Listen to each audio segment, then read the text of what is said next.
the television center of New York City, the Armstrong Cork Company, makers of fine floors and floor coverings, and hundreds of other products for home and industry, invite you to another live presentation in Armstrong Circle Theater.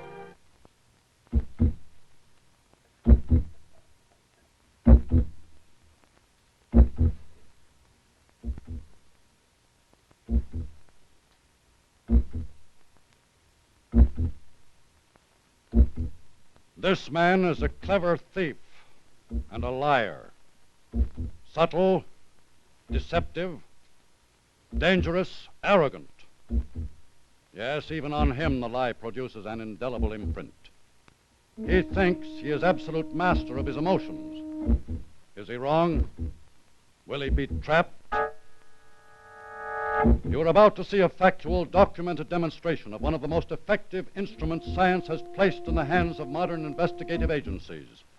This is a true account of the lie detector in action.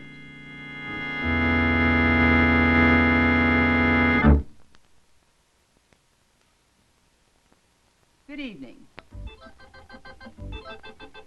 This is Marchand's on Upper Fifth Avenue, one of the country's most exclusive jewelers.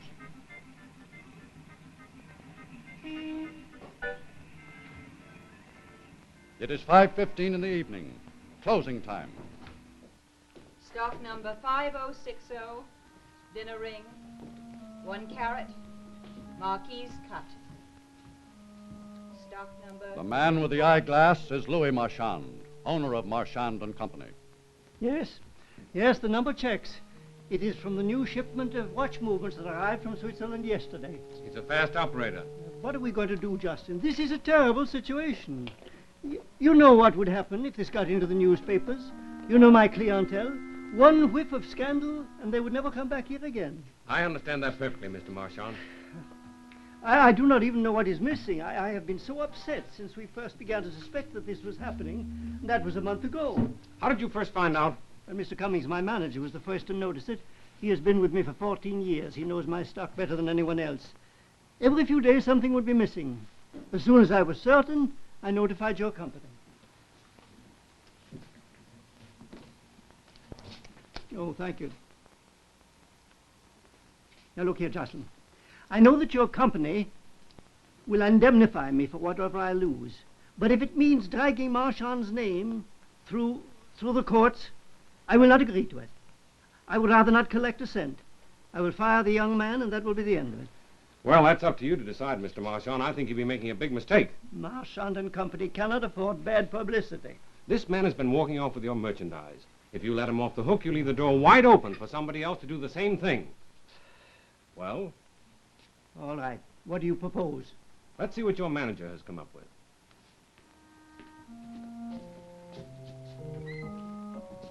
Mr. Cummings, do you have that list?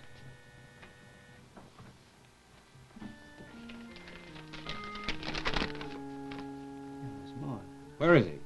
He's upstairs waiting on a customer. You better get him. Mr. Marchand, I can't believe this of Handley. I don't... We cannot argue with cold facts, Cummings. Do what Mr. Jocelyn says. Stock number 8372. Miss Kramer, I want you to meet Mr. Jocelyn. He is from the insurance company. How do you do? How do you do? Miss Kramer, Mr. Marchand tells me that you and Mr. Handley put your more valuable items in the vault at the close of every day. Is that so? Well, that's right. Well, a few times during this last month or so, I wanted to get away early. Mr. Handley very kindly offered to put the things away for me. He insisted on it. I thought it was very nice of him. And when you finish packing them away, do you close the vault? No, it has a special kind of a lock that has to be adjusted. We just pack the stuff away. Mr. Cummings closes the vault. I see. Thank you very much, Miss Kramer.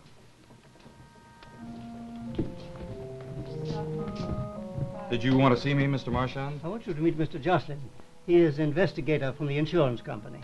Oh, how do you do? How do you do? Will you go into my office?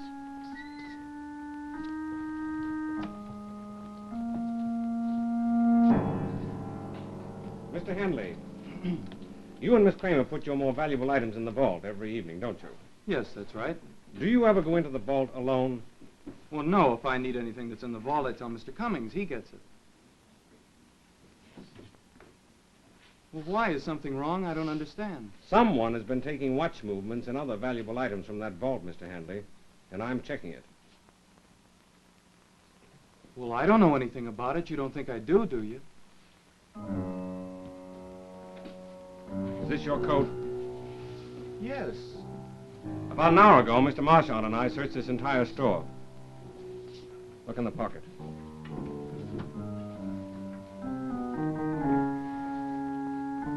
Open it up.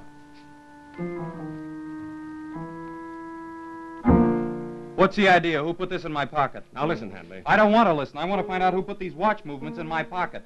I didn't do it. You don't know anything about it. Nothing. What about this?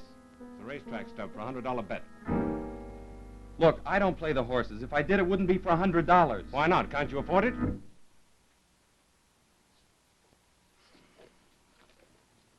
I've been checking into this matter for a month, Handley. I've made inquiries about all of Mr. Marchand's employees. So? You spent a lot of money lately. You paid a lot of heavy debts. We had a lot of sickness in our house. We ran up some debts and I paid them. Do you mind telling me where you got the money? I borrowed it. You didn't have money like that in the bank. I checked. Look, I borrowed it. My wife was sick. We had hospital bills.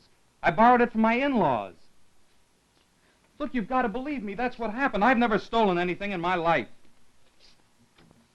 Will you wait outside a minute, please?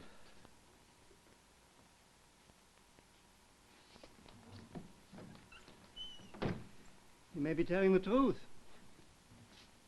Maybe he is. How do we know? Well, what do we do now? Well, we could turn him into the police, let them book him, but the evidence is all circumstantial. No, that is just what I want to avoid, Jocelyn. I told you, no publicity. I've only one other suggestion. Our office has found it pretty effective. What is A that? lie detector test. If Handley will agree to take one. But I told you I do not want to become involved with the police. Well, we don't have to. We can get a private agency to run the test. Oh, I don't know. Well, after all, we found these watch movements in his pocket. Yes, we did, but he says he did not put them there, and perhaps he is telling the truth. And if he did not do it, I would not want it on my conscience to do him any harm. Lie detector. Well, I want to give Handley every chance. Let's see if he'll agree. Get him in. Handley?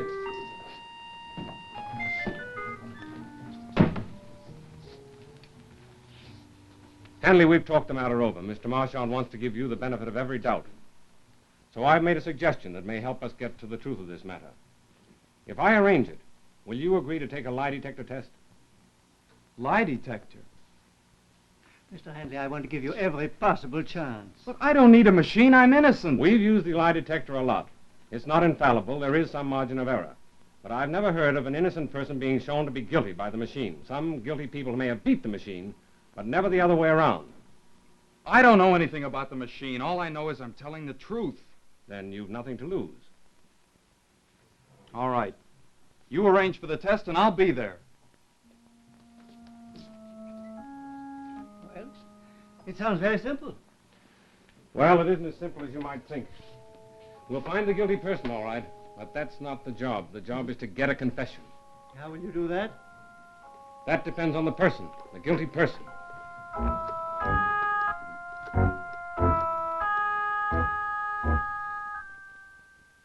This is the Reed polygraph, a lie detector. In the past 20 years, an estimated 200,000 persons have staked their futures, many of them their lives, on this machine, or one similar to it. Most of them sat in a room similar to this, bare of decoration, small, soundproofed. The innocent are eager to prove their innocence, the guilty arrogant enough to believe they can beat the machine.